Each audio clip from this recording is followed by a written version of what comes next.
There are only a handful of things you need to do to get insanely sharp images every time. Once you start incorporating these 5 steps into your photographic workflow, you're going to see the sharpest images you've ever shot in your life. My name's Corey Vanderploeg at CoreyPhoto on Instagram and Twitter. Let's get started. Keep the camera still. This sounds like a no-brainer, but keeping the camera still helps a tremendous amount. If you're shooting on a wide lens with a flash, then it's not as important. But if you're shooting natural light and you're on a long lens, then it's a complete game changer. All of my close-up portraits are taken with a very long lens, and I'm using a monopod to limit shake and make sure my camera is as still as possible.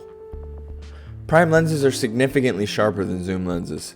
Primes don't have extra glass inside that moves in order to zoom. As a result, you get a better quality photograph due to less diffraction, aka way sharper.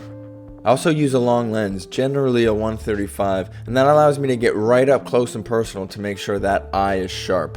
Which leads me to my next point. Focus for the white of the eye.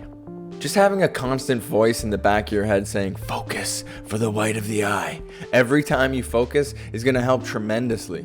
A lot of people think just focusing on the face is good enough, and those people will never consistently have sharp images. So be precise. Great photography is all in the details, so lock on and stay focused on the eyes. Medium to high aperture. Lots of people love shooting wide open. They love the beautiful fall off and the incredible depth an image shot at f2 or lower can have. Well, you better have the last 3 steps down to perfection to constantly get sharp images like that.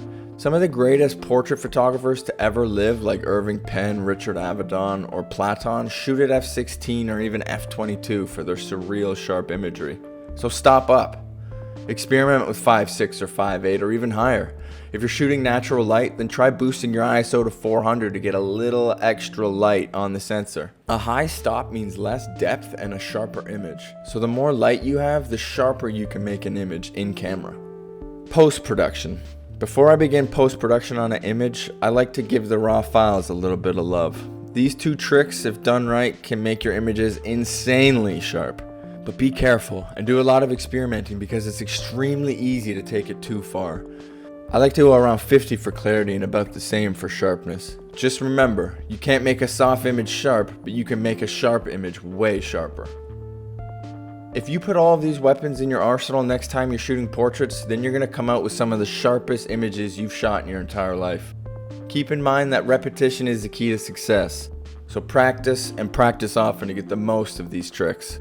My name's Corey Vanderploeg at CoreyPhoto on Instagram and Twitter. If you like this video, please smash the like and subscribe button. Happy shooting.